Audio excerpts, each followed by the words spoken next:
Di bagay, boy. Iba na pa iba. Boy ka, boy. Karihan mo yan, boy. Karihan mo. Yan na, yan na.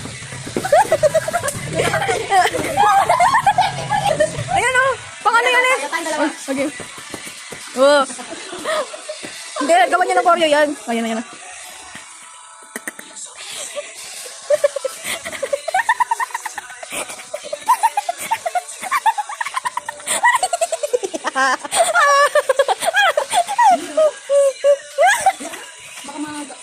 Ay, yung patumigil. Bakit na ko?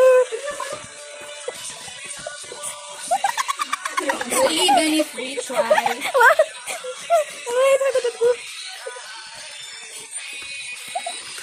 Ay, never.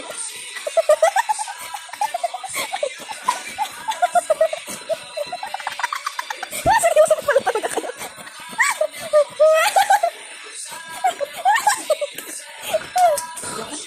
Seryoso pa talaga eh. Aray. Revive.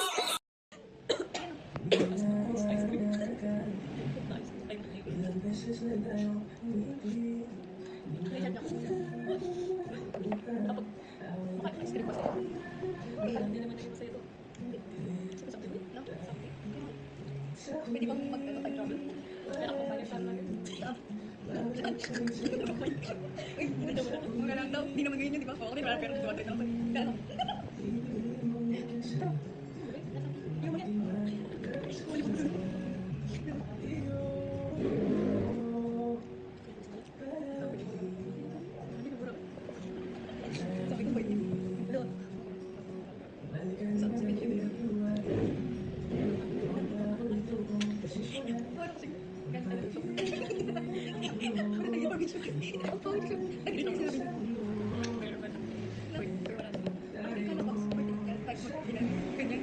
tapos, nung pinakadami mo na paano sa'yo, patapos ko na sabi ko, ako na niyan, hindi ako nipinjustin ba? Ayun. Sunod, nakalapit. Masaya ka ba sa ice cream mo ngayon? Kaya mo. Maraming. Ako sinulak lang yan. Kalang po yan, wait. Ano po yung gold flakes? Makain mo na yung bag lang. No. Wala lang sarili yun. Sarap talaga. Nakatinaw. Sabi ko rin naman. Tignan natin kung magkano sa'yo. Yan kasi yung nasa video. Tignan natin. Yung pala yung mag-yung. Titingin na tayo. Tapos nakaganyan. Hindi, di mo na. Tapos na yan natin. Sa testing. Yan ito. Yan yung sabi dahil.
Bikers ka na pala ngayon. Ano ko nakaya yun?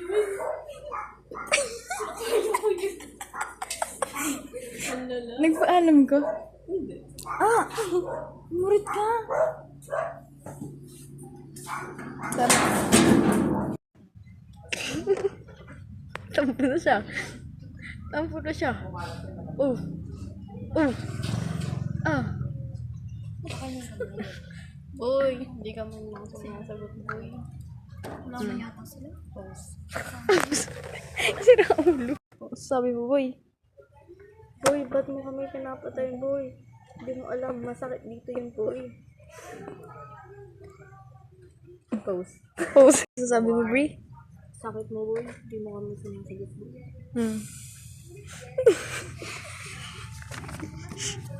Kumain, Bri. Tapos, ano sabi mo pa? Ano kami sasabihin ko? Punta ka dito. Boring kami, wala ka. Bird. Nakaka-bird daw. Wala ka.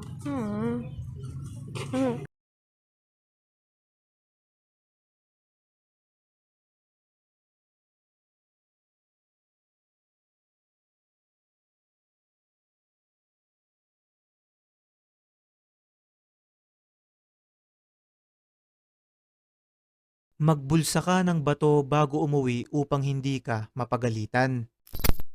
Mga kaibigan, kung ikaw ay hindi nakapagpaalam na gagabihin kang umuwi at natatakot kang mapagalitan ng iyong magulang, ay alam mo bang may isang paniniwala na kapag ikaw raw ay pumulot ng bato at dinala ito sa iyong pag-uwi sa bahay ay hindi ka mapapagalitan. Ayon sa pamahiin, ay maa-absorb daw kasi nung bato yung negatibong enerhiya sa inyong bahay kasama na ang inis at galit sa iyo ng iyong magulang. Marami ang gumagawa nito hanggang ngayon na ayon sa kanila sa hindi malamang dahilan ay talagang gumagana raw ang pamahiin na to. Pero mga kaibigan, paalala ko lang, mas maganda pa rin na ipaalam sa ating mga magulang ang mga ganitong klaseng bagay para na rin sa sarili nyong kapakanan.